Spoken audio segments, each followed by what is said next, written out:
Well, good afternoon or good morning, depending on where you are, and thank you for joining us today for our FutureFeed Explorer Series webinar entitled Non-Technical Controls, the Role of Plans, Policies, and Procedures. Today's webinar is being recorded and all attendees will receive an email with a link to the recording. You can enter questions into the Zoom platform and we will try to answer as many as we can at the end of the presentation. We will send a separate email with answers to any questions we aren't able to get to. Today's webinar is sponsored by FutureFeed and by CompliancyIT. FutureFeed is the leading cyber GRC platform for the defense industrial base. At FutureFeed, we're committed to securing our nation's supply chain from our adversaries by creating an affordable, collaborative IT management platform. CompliancyIT provides security compliance programs, compliant help desk, and infrastructure for clients to help them meet their strategic goals. Companies trust CompliancyIT to access, maintain, and manage their company's critical data and IT systems. Well, the FutureFeed Explorers webinar series was created to arm defense contractors with the information you need to understand and address the requirements of CMMC. And throughout the series, we'll share critical insights from industry experts and best practices for achieving and sustaining CMMC conformance. Equally important, we'll share the why behind the CMMC program and its requirements. And while the focus of many organizations is on receiving a CMMC certification, the real objective must be ensuring their ability to protect the sensitive information with which they are entrusted and which they create. CMMC can't be approached as a checkbox exercise. It needs to be viewed as a corporate and as an individual responsibility to secure our nation's supply chain from our adversaries. Today's webinar looks beyond the role of technology in satisfying CMMC requirements, the importance of who, how, and where CUI is handled within your organization. Addressing CMMC's non-technical requirements relies on the existence and the adherence to plans, policies, and procedures. My name is Stuart Itkin.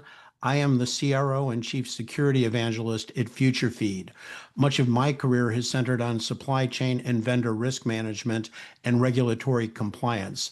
I formerly served as a member of the CMMC Standards Working Group and participated in the establishment of the CMMC accreditation body, now the Cyber AB. I'm a founding member of the MSPs for the Protection of Critical Infrastructure and a director of the CMMC Industry Standards Council. And joining me today are Rachel Leidy and Leia Shilobod. Rachel is Director of Compliance Education at FutureFeed and is an experienced cybersecurity professional with over 15 years experience implementing and assessing frameworks including NIST 800-171 and 853. Rachel is a CISSP, a certified CMMC assessor, a certified CMMC professional. Her background spans service in the U.S. Navy and direct support of the DoD. Rachel brings a unique real-world perspective to cybersecurity and compliance. And Leia Shilobod is the CEO and the CSO of CompliancyIT. She is also the author of Cyber Warfare, Protecting Your Business from Total Annihilation, and the co-producer of the documentary Cybercrime, The Dark Web Uncovered. As a cybersecurity advisor and compliance subject matter expert, Leia has created the IT documentation toolkit to help companies create functional cybersecurity compliance programs. Well, Rachel and Leia, thank you for joining us today. It's my pleasure. Thank you for having me, Stuart. So, as I said today, today's webinar is about CMMC's non-technical requirements. It's about who handles CUI, how they handle it, and where they handle it affects the security of that CUI. And it's important that we recognize that CMMC is not about cybersecurity, it's about information security. The title of NIST 871, which is the foundation for CMMC, is about protecting controlled unclassified information and protecting it in non-federal systems and in organizations. And the organizations part is about who handles CUI, how they handle it, the rules they follow, and where they handle it. And of the 110 controls within NIST 800-171, about 65 of those controls are technical. They involve system configurations and capabilities. They include such things as encryption and multi-factor authentication. About 45 of the 110 controls are non-technical, and they're about behavior, not just technology. They rely on human processes, and those processes must be governed by explicit rules. And this is where policies and procedures come in. Policies define the what and why, procedures define the how. And this is what we'll be talking about today. So let's start by talking about non-technical controls. Leia, when we talk about non-technical controls, what is it that we mean, and in which domains your individual controls are typically non-technical? Great question, Stuart. Thank you for asking that. In my experience, whether we're talking about somebody showing up to us and saying, hey, we need help, or when I talk to companies like an internal IT director, oftentimes, like IT is given 800-171 and say, do this. And they overlook that there are a lot of things that have nothing to do with IT that are completely non-technical. So here's just the actual domains themselves that are going to be a non-technical domain that you can't just give to an IT person and say, do this. The first is going to be training and awareness. That's going to be not just cybersecurity training, but also training on how to handle what's the approved flow and handling for CUI and FCI. Incident response. Incident response is not just an IT requirement, right? Every single person in the organization needs to know what an incident is and what to do. In fact, we're going to talk more about that a little later. Personnel security, how you're going to vet people and how are you going to make sure that they have access to the right information. An IT person, maybe they're going to make a configuration to grant someone access, but they don't know who is actually supposed to have what kind of access. That has to come from someone else. Physical protection, making sure the physical environment is secure, whether it's in a facility or people are working remotely. Risk assessment, identifying risks to the organization, particularly as it has to do with you having sensitive information, CUI and FCI, and security assessment too. That's going to identify, what the controls that you have in place, the technical and the non-technical, and are you actually implementing them correctly? Could you possibly improve them? So that's like at the high level, these actual entire domains that are completely non-technical domains. Then if we look kind of like a step deeper, we can see inside of technical domains, like access control, for instance, that there are non-technical controls inside of those domains. So here are a list of just a couple of those. Just to kind of get you an idea, give you an idea about what a non-technical control would look like inside of a technical domain, like controlling the flow of CUI. Now, yes, technically, you could put a technical control in place like data loss prevention, DLP technology, but that's not a requirement. And if you have paper CUI, you're likely not going to have any kind of technical control to control paper. So things like controlling the flow of CUI, controlling what kind of information goes on publicly facing websites. That has to be a process. Who's allowed to post? Who's reviewing the information? Where are you allowed to post? Access to media, making sure that if there's media that contains CUI, protecting that media, making sure that any shared media has an identifiable owner. That's non-technical. And things like security alerts and advisories. Where are you going to get those from? Who's going to receive them? What do you do when you get an alert or an advisory? And also, how are you proving that you're receiving them and doing something about them? Then we go a step further and we go into a specific control down to an assessment objective. So even something like password complexity is an example here, and you're going to find this in many, many, many controls. That there's assessment objectives that are non-technical that you need to make a determination on before the technical piece can happen. So for an example, with password complexity, enforce a minimum password complexity and change of characters when new passwords are created. Well, before you can give that to a technical person, there has to be a non-technical definition of what are the complexity requirements. It has to be written somewhere. And that's a decision that has to be made first. And then also when there is a change of character, like what are the requirements around that? Those decisions that are non-technical are going to inform technical decisions. So it almost seems like a company here is defining a set of rules for itself to be able to follow. So I know, Rachel, we spoke earlier that these explicitly and implicitly defined non-technical controls are really addressed within CMMC by creating and following plans, policies, and procedures. Can you describe a little bit about, what each of these are? Provide a little bit more detail and kind of what is the relationship between plans, policies, and procedures? Yeah, absolutely. I'm going to take a moment to break down these three core types of documentation that you're going to see across any solid compliance program. Policies, procedures, and plans, but just know that your documentation does not need to be called or titled a policy procedure plan. You could have a document that has policy statements and procedure narrative in it and call it, whatever you want to call it. The intent of the documentation is what I'd like to focus on.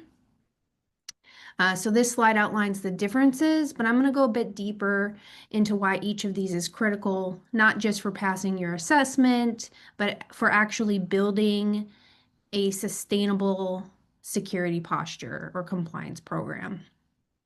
So a policy is going to be a set of rules or expectations and intent. It's what your leadership uses to define the why a control exists, why certain behavior is required, and what the organization values in terms of governance and risk. Without policy, there's no direction for the employees. Teams are left guessing. New people are unsure what to do. So, from a compliance standpoint, policy is what auditors look at to confirm the organization has committed to a particular requirement or practice in their operations. It also gives your procedures and plans legitimacy because they flow from the intent defined in your policies. So if you're struggling to engage your C-suite or maybe engage another department or team at your company to begin implementing or sustaining CMMC NIST 800 171 compliance, a policy document can be a great tool for enforcing, engaging other people in your company. A procedure is more about the execution of what is required. It's the step-by-step instruction that helps your team carry out that intent that's defined in the policy consistently. Think of procedures more as playbooks. They help define what needs to be implemented for the requirements all throughout your operations. This is where you show how compliance happens in practice. It turns theory into action. Procedures are what reduce variance. This is important, right? Because once you implement NIST 800 171, you need to maintain that implementation throughout your contract lifecycle or the system lifecycle. So procedures are what reduce variance. So you're not depending on just passed down knowledge or inconsistent methods that break down under stress or personnel turnover. They also serve as a key reference during any assessment. It's the proof that the requirement or the control, it's not just written down, it's embedded operationally all throughout your environment. Yeah. A lot of times we call that like tribal knowledge. So everybody knows this is the way we do things, but the thing about tribal knowledge is that it can change over time. And sometimes for the better, sometimes for the worse. And if it's not captured in a procedure, then nobody knows for sure, am I doing the right thing? Right. And sometimes the person within the tribe that had that knowledge leaves the tribe. Oh, yeah. Yeah. Yeah. That's a big problem. So the last category of document is plan. Plans are all about preparation and response for events or activity that is going to occur in the future. These are strategic documents that guide your organization through specific events, like incident response. For the incident response family, you need to have an incident response plan. Also, plans for deploying CMMC NIST 800-171 compliant information systems into your environment, you would have a nice plan to follow there. They show that not only do you know how to operate under normal conditions, but you've thought through how to act when things go wrong or differently than the normal. Plans are particularly important for domains like incident response, and we're going to go over some of the incident response requirements here in a little bit and help you build out and mature a document. But plans are where your plans are. Let's stop there. 12:05. Should I do this? 12:09. Yeah. Okay. Right. But wait, go back. We could just copy that out because I have a closing statement. So here's the big picture. Documentation, it's not just about satisfying a checklist or satisfying the requirements for your assessment or making the auditor happy. Documents are what enable you to build repeatable, measurable, and enforceable controls per the requirements. These documents are going to guide your team's behavior, your employees' behavior. They're going to anchor your training. They provide the evidence you'll need when the assessor asks, how do you do this? And most importantly, they protect you when people change roles, transfer, leave the company, when incidents happen, or when there's high pressure situations. Good documentation supports continuity, and without it, even the most mature technical controls can fall apart. Very true. So documentation, the secret sauce of a compliance. It's not just binders on a shelf. Use the documentation that you create. Security documentation, it's not just a checkbox or something that lives on your shelf in a binder that gathers dust and no one's going to read.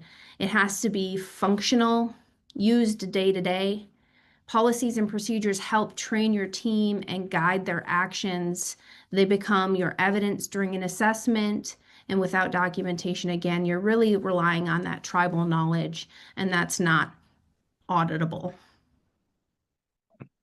And so this is really about saying what you're going to do, but you also need to be able to demonstrate through the objective evidence that you collect that you're doing those things that you've said you're going to do. Mm-hmm.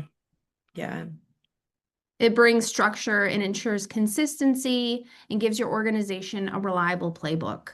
It's what allows a control to be implemented uniformly across different people, across different systems, across different environments, and across time.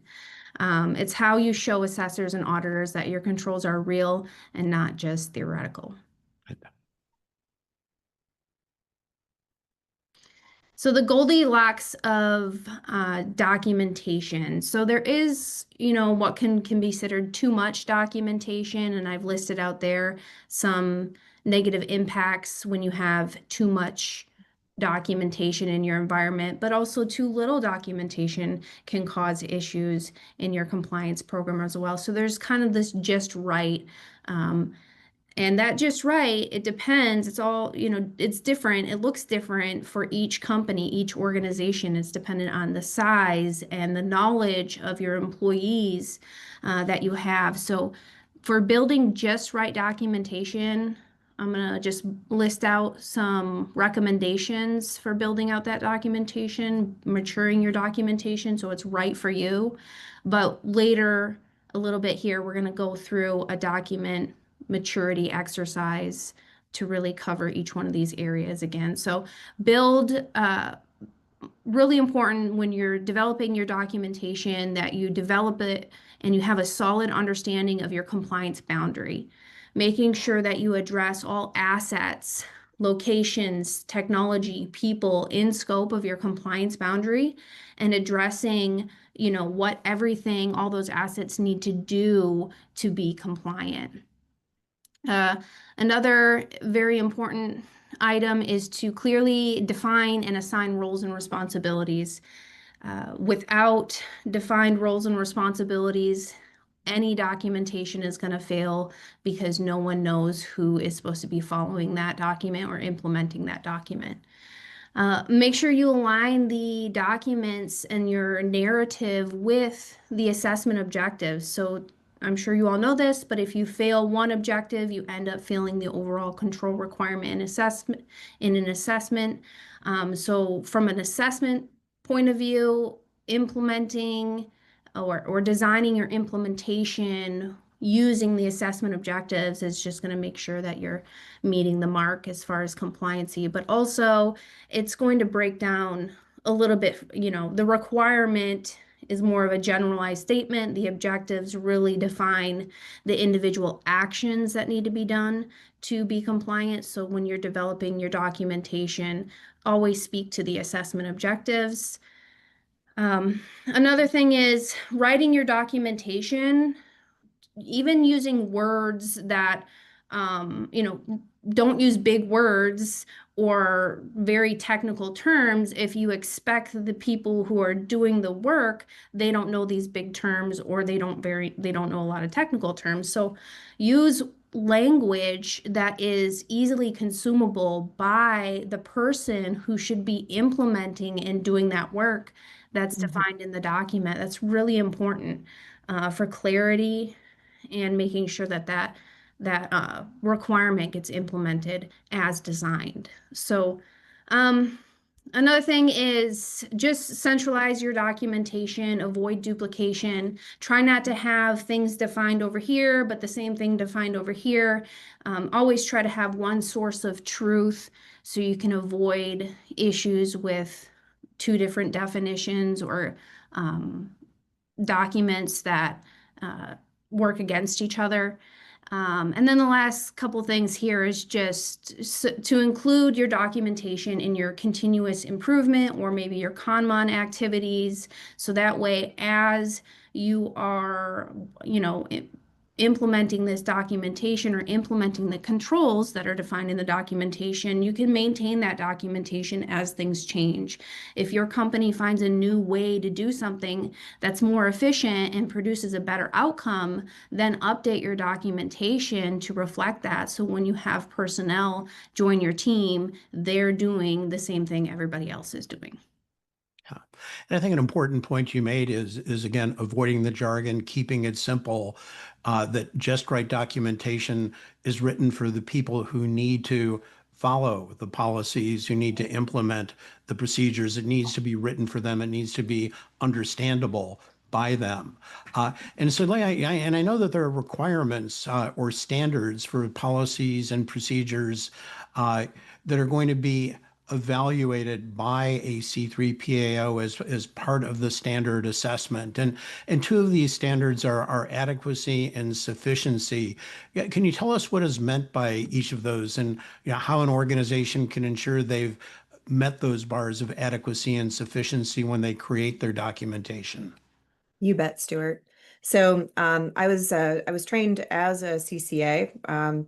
I took the training just so that I could understand what assessors were actually going to be looking for and how they were going to approach assessments. So this information comes specifically from that training. And now we're telling you what is adequacy with sufficiency.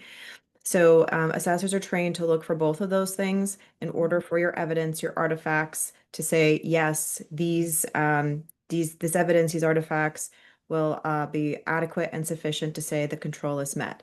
So what's adequacy?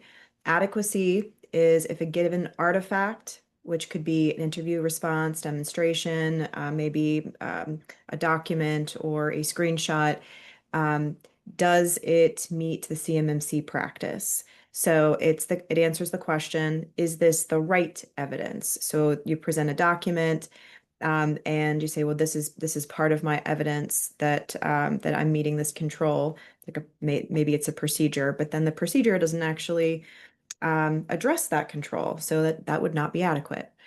And then the second question they have to ask is the evidence sufficient?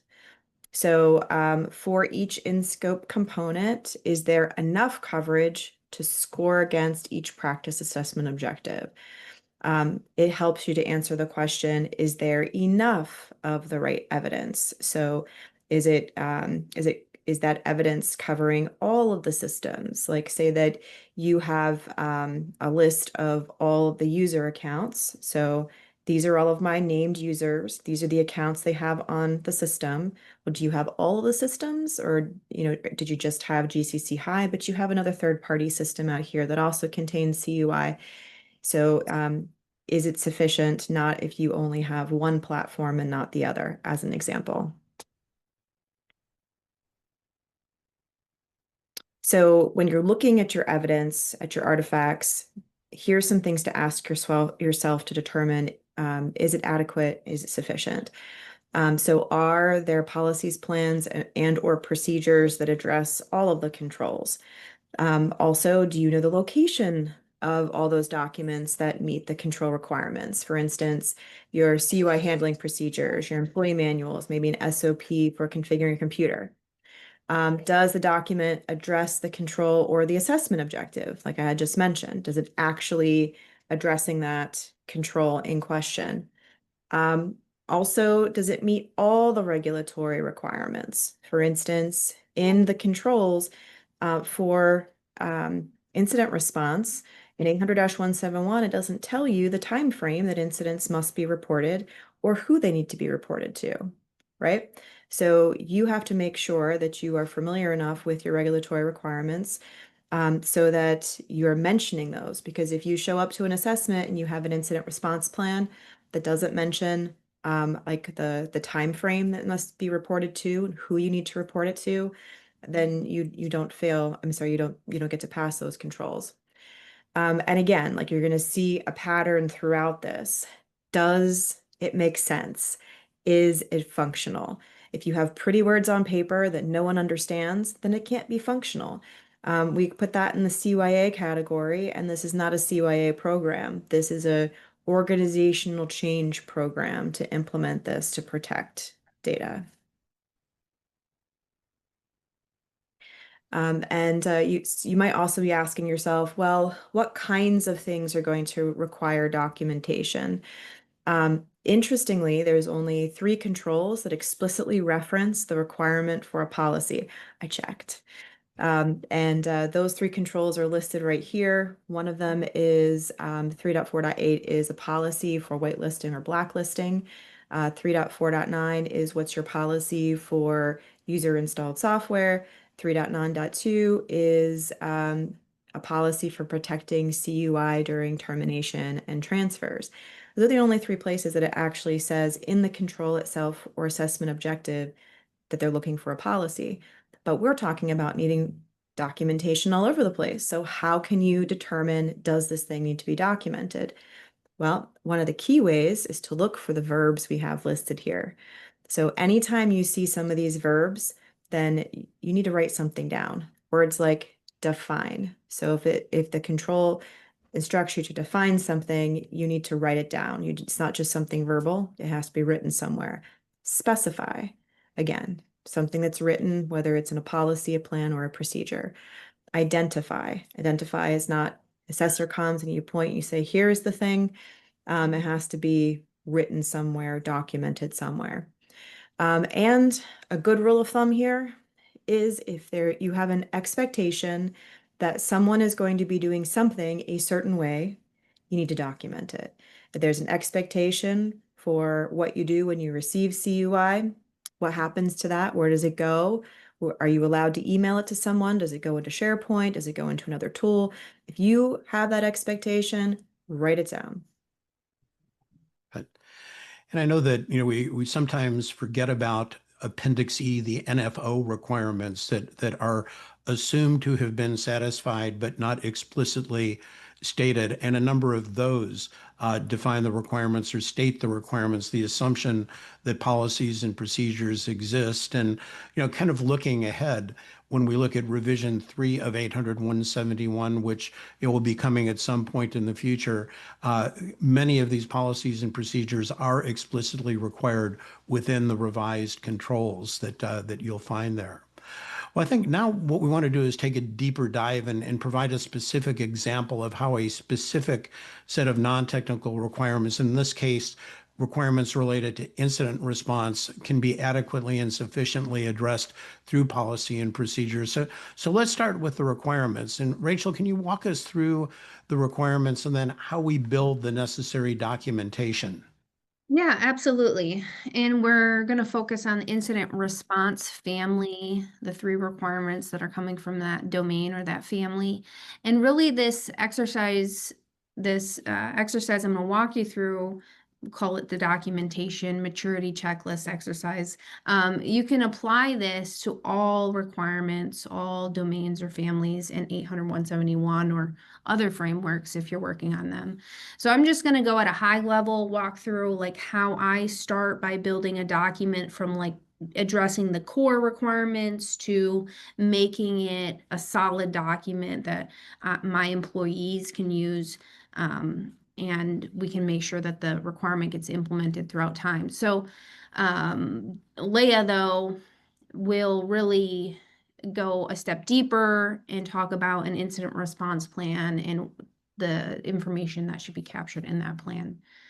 So the first thing you're going to want to do when building documents is to, of course, start with identifying the requirements. So here I'm just showing you the 3 IR requirements. 1, we have to have an operational incident handling capability that meets some objectives.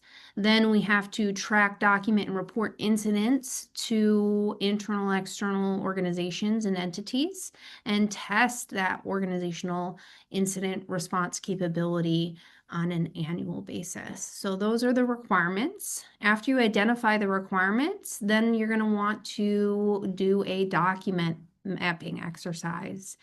And this is where you really dissect the requirements to identify what documentation you're going to want to develop to support those requirements, right? So here I do want policy statements for all 3 requirements. Then I'm going to need an incident response plan. My plan is going to have some embedded procedures or reference procedures that need to be followed when certain events or incidents happen. I want some reporting procedures to make sure that personnel external to my company and internal to my company are reported to in the correct time frame. I got some other documentation that I want to produce, such as an annual test result report or after action report. So the document mapping exercise, it's where you're it's the process of analyzing each of the requirements and determine what documentation are you going to want or need at your organization. This is going to help ensure that all requirement artifacts are produced and identified. If you have any gaps, maybe you already have some documentation started and you're trying to figure out what else I need, it's going to help you identify those gaps, and it's going to make sure you're fully prepared for any assessment, internal or external.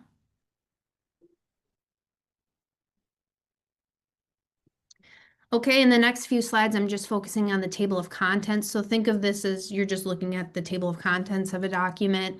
I'm just showing you how you're going to build out your document in the different sections in your document. So for the incident response plan table of contents, we're going to start with an outline of an incident response plan that meets the assessment objectives.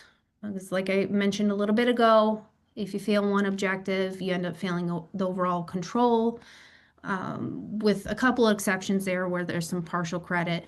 But try to always, when you're designing your implementation, you're designing your documentation, work at the objective level. So here I have laid out an incident response plan that has sections to it that are speaking directly to the objectives pulled from NIST 800-171 Alpha. After you identify the objectives, then start tailoring your document to meet your compliance boundaries. So here I'm just showing you, I've thrown in a scope. So making, really defining this document, what environment is it applicable to? I'm also defining, it looks like for this example, I had some external service providers helping my company, and maybe we have a cloud environment. And so in that cloud environment and for those cloud assets, that external service provider is responsible for monitoring and responding to any incidents.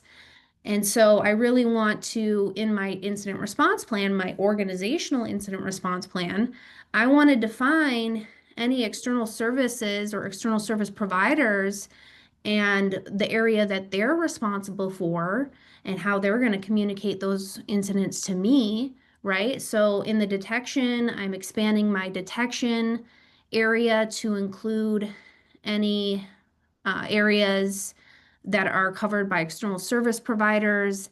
And then all throughout the document, just make sure you're really clear on the who, how, and when for all of these IR objectives. Tracking and document. Well, who's responsible for doing that?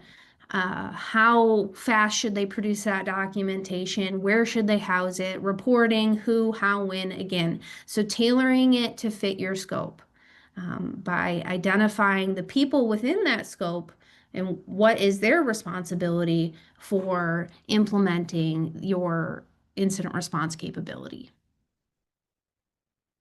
After you do that, then again, like I mentioned, write for the implementers. Make sure all throughout you're using language that they understand.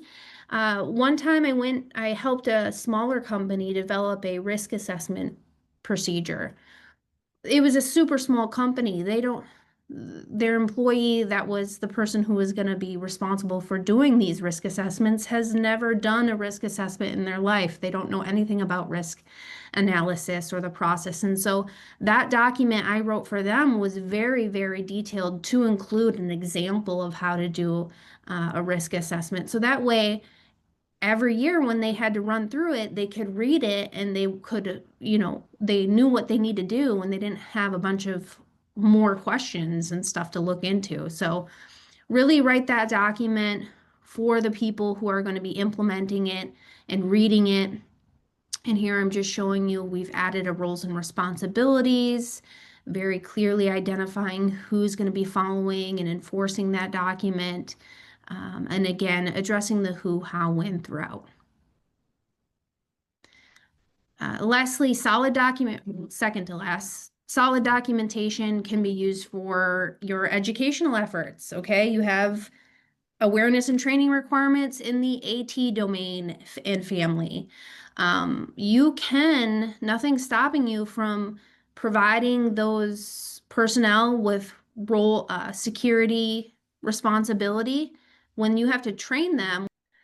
So one of the requirements in the IR family is that you have to define the roles that have security responsibility, and then you have to train them on what their security responsibility is. And so in my incident response plan, in the roles and responsibility section, let's say I defined an incident response team lead and I've assigned that to someone. Well, I can give them my incident response plan, and that could be used as educational content, helping me meet that AT requirement where I need to train those people who assume roles with security responsibility on what is expected of them. So use your documentation. If you write it well and you write it to your readers and you make it clear and you meet all the requirements and the objectives, it can be turned into an educational tool to help you meet those other requirements from NIST 800-171.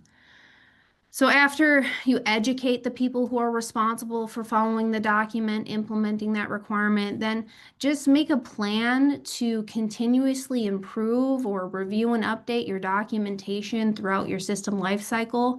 And like we mentioned before, if things change, your environment changes, the people responsible for doing the work changes, or how you do the work changes, you're going to want to make those updates in your documentation so it remains effective. Good. Well, now, I mean, and Rachel, thank you. And now that we've got an approach or a framework for building documentation for incident response, Leia, can you explain how someone could put this into practice? How would you go about building an incident response plan? All right.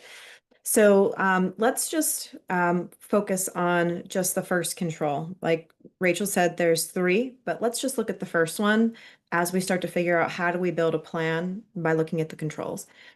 So we know that we have to establish in 3.6.1 an operational incident handling capability for organizational systems, all the systems that are in scope.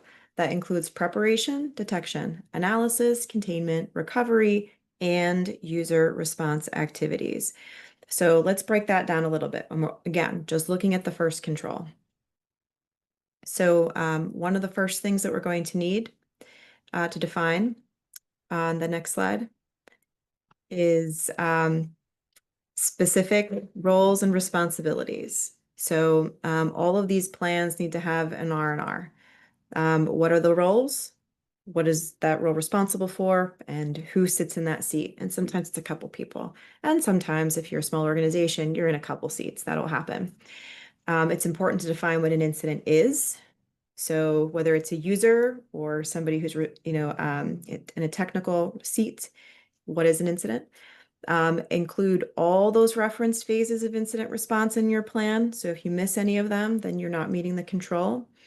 Explain a little bit what each phase looks like, at least at a high level. What do you do to respond to incidents? We respond is not really exactly what we're looking for here, but we're going to talk a little about what it would look like. And then have some kind of procedure for users to take when there's an incident.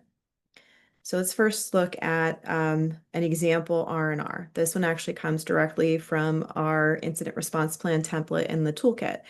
So executive management, because obviously people who are in charge that own the responsibility and accountability for the entire company need to be involved. There has to be some kind of security role, the people who are going to respond in IT, the person that's assigned to actually report the incident to DoD under that contractual requirement. We also include a human resources or communications or PR role. If you've ever been on the side of getting notified about an organization that had an incident and you had a feeling about it, you either felt good, you're like, okay, even though this sucks, I feel like they have it handled, or sometimes you get it and you're like, whoa, okay, I'm not feeling the warm and fuzzies that this company has it under control. So you want that person when the incident happens, not if, when. You want really good messaging internally and externally. So create your R&R and then go ahead and define what it's an incident and the difference between an event and an incident. We have this, it comes actually straight from the source documentation about what an incident is. So we included that in our IRP. And then you take it a step further, go to the next section, and start to talk about all of those different phases of incident response. So at a very high level, what's preparation, detection, containment, eradication, recovery, and follow-up. And you can kind of, there's a couple of different names for those different phases. Any of them are passable. And then take each one of those phases and talk more about it. Like, how do you prepare for an incident? So here's a quick screenshot saying, here are some analysis resources that you should have available in preparation for when you have an incident. When an incident is detected and you're going to do the analysis, what sort of things are important for the team, the incident response team, to know? One of them is, how and where do we declare an incident? Who is allowed to declare an incident, and what happens after an incident is declared? Then you also want to make sure that you have some response procedures. Now, we recognize that there's a variety. There are so many different things that could happen that could be classified as an incident. So it's almost impossible to have very detailed playbooks for anything that could happen. But things like business email compromise happen a lot. We know it's going to happen. So let's have a procedure for it. So if a user, for instance, is in their inbox and something doesn't look right, or someone reports that they're getting, spam messages from them, what do? Do they send an email to someone internally? Do they send a text message? They pick up the phone and call? And who do they call? So that's what assessors are going to be looking for in this control. If I'm a user in this environment and I see an indicator of compromise, what do I do? And then remember that we only talked about one of the three controls.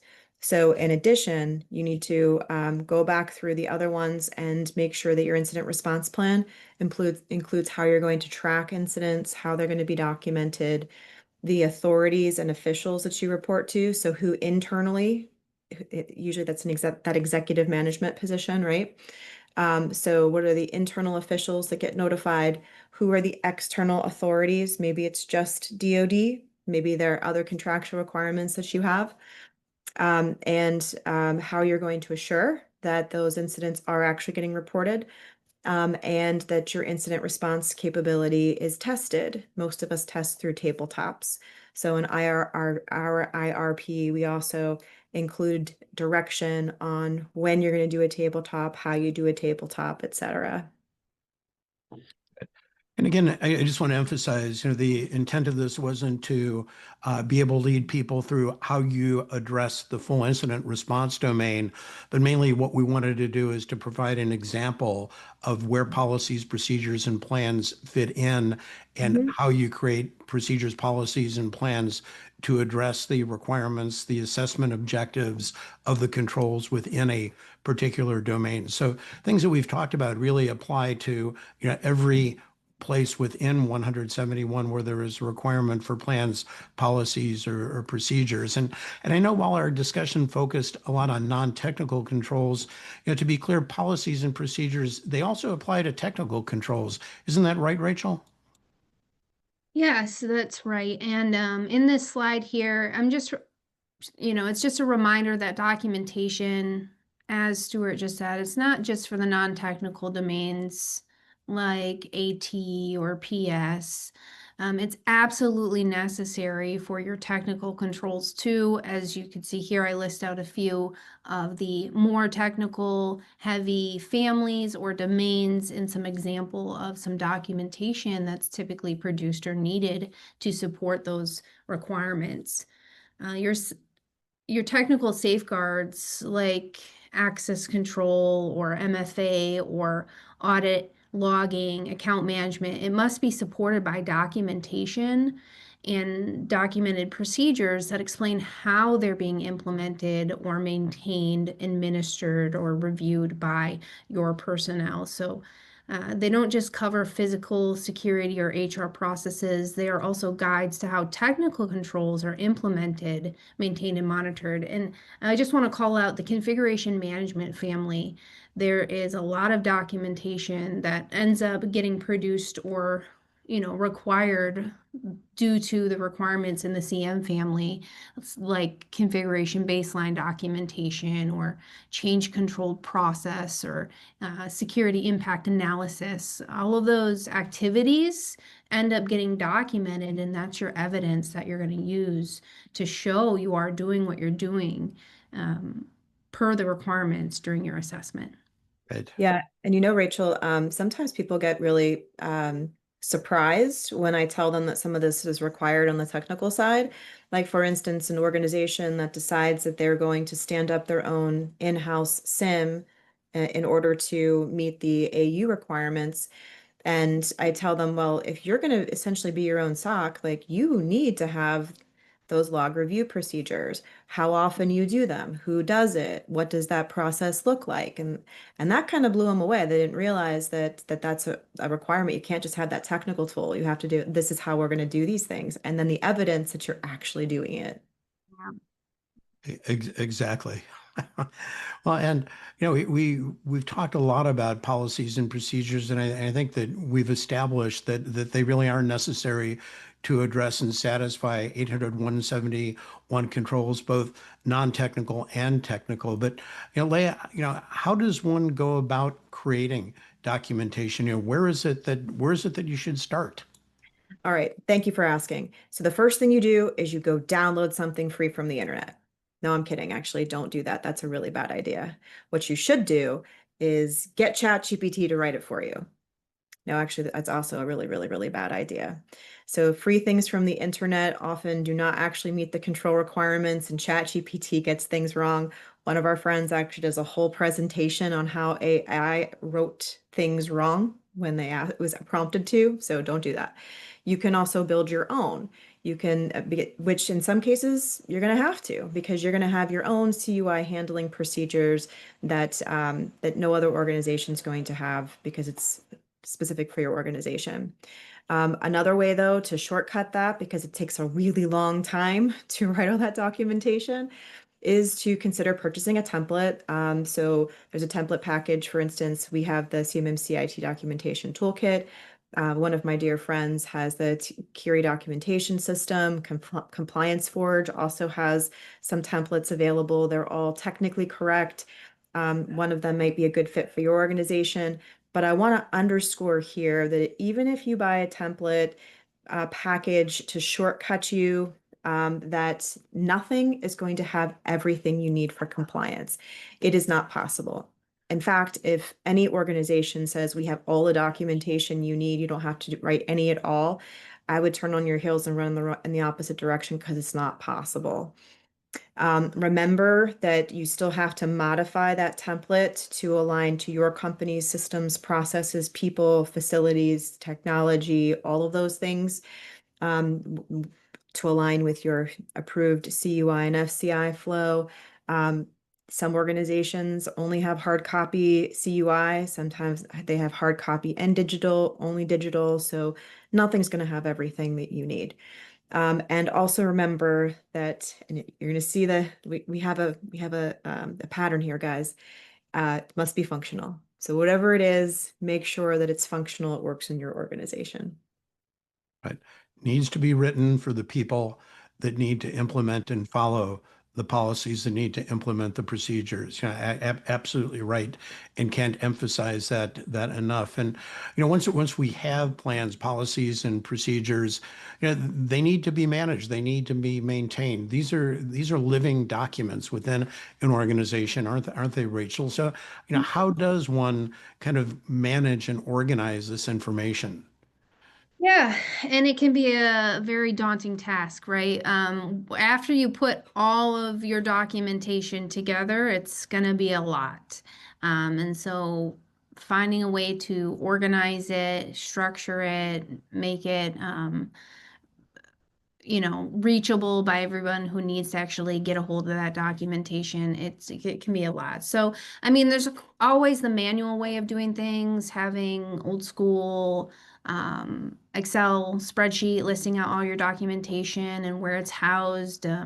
But definitely, no matter where you store it, you're going to want a strong naming convention, maybe putting the control family or the actual control requirement ID in part of the name so you can quickly associate that with the correct requirement. Definitely version controlling documentation. And another thing you could do is called the evidence traceability matrices, which is essentially just like a huge Excel document. It lists out all your artifacts or all your evidence, and then it identifies the requirements that are being met or supported by that evidence, where it's housed, who owns it, who's responsible for maintaining it. It's also a very large document that gets produced in itself just to help you manage and organize your documentation.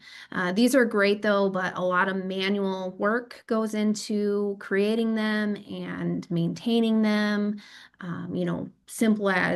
Something as simple as renaming a document could then warrant you having to go into this evidence traceability matrix and changing the title of a document. So again, doable, but a lot of manual work and can take some effort. And then you can also use tools like FutureFeed or other GRC-like tools that have built-in document management capability, versioning, tagging, and the ability to associate your documentation with the requirements is it's awesome.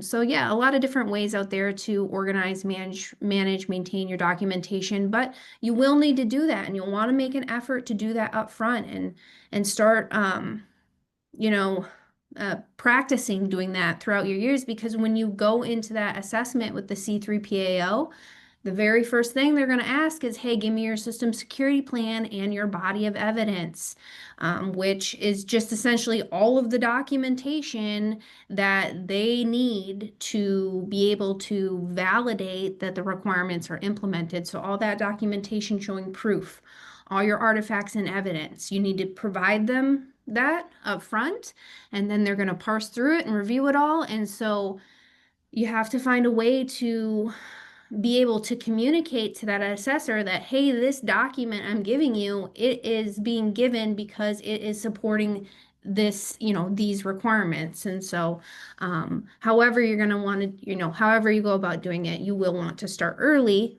so that way it's manageable, especially when you need to give it to the assessment team. Exactly. And as we've stressed, it needs to be written for those that need to follow the policies who need to implement the procedures. But it is important to be able to kind of curate or organize the documentation, not only for the people within your organization to be able to follow, but when you go through the assessment, for an assessor to be able to look at an individual control and find all of the related documentation easily, to find the associated objective evidence. So organizing it, again, it's not just for the assessors, but it's important for assessors as well as for the people within your organization, isn't it? That's correct. Yeah. Yeah. I guess I was coming at with the assessor point of view because I am an assessor, but definitely this documentation needs to be available to the people who are supposed to be following that documentation. That's for sure. Absolutely. Leia, you had something you wanted to add?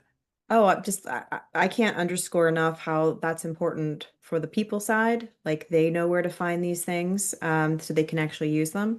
And also for the assessor side, because this is happening very frequently. In fact, last week I just talked to an organization who thought they were ready for assessment, presented, they didn't even go into phase one because of the documentation, because they have things in so many different places, they weren't sure where it was. And when the assessors were reviewing some of the documentation, they kind of gave up. They're like, I don't even know where to look to find what you say is here. So they didn't even get into, like, they didn't go past phase one. So it's huge. Exactly. I think DIBCAC has said the number one reason organizations fail assessments is inadequate or insufficient documentation. So certainly something to be able to pay attention to. And their concern is that it's adequate and sufficient for the people that need to implement and follow the policies and procedures that have been put into place. So Can I add a couple things before we go on to the key takeaways, Stuart? Just absolutely. kind of come to mind when Leia was speaking about documentation and what the purpose of documentation, and if someone is expected to do something, that expectation should be documented and not just live in someone's brain. So coming from the assessor point of view, we're going to interview for every single control, for all 110 requirements, all 320 objectives. We're going to interview. So when we're speaking to someone about, hey, well, how do you do this? And what's your process? If they're not able to get a hold of the documentation that they should be following quickly or in a timely manner, or they don't know where it's housed, or it takes them a couple days to figure out and dig up that documentation, that's kind of a red flag for an assessor.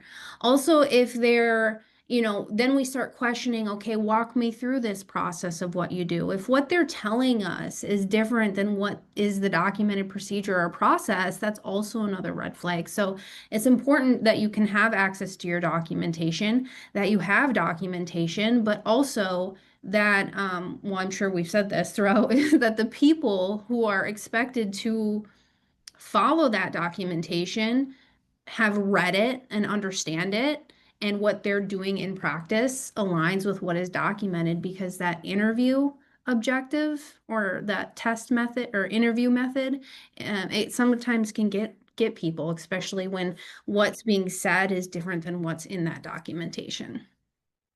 Right? There can't be double secret probation for policies and procedures within an organization. So and we've covered a lot in the last almost an hour at this point, and fortunately, we're not going to have an opportunity to get to all of the questions. And I see there's some really good questions that have been submitted. We will send an email both with replay links to the webinar, to the PowerPoint slides, but we'll also send an email that has answers to all of the questions that have been submitted to ensure that all of you are getting the answers to the questions that you have. Just, to summarize the things that we've talked about today, CMMC is about information security. It's not just cybersecurity. And information security involves who, how, and where CUI is handled. And in turn, it relies on policies and processes and procedures. Policies, procedures, and plans each serve a unique purpose, and together they create the foundation for consistent, enforceable implementation. As Leia told us, adequacy and sufficiency are the bar. Controls must be addressed clearly and completely.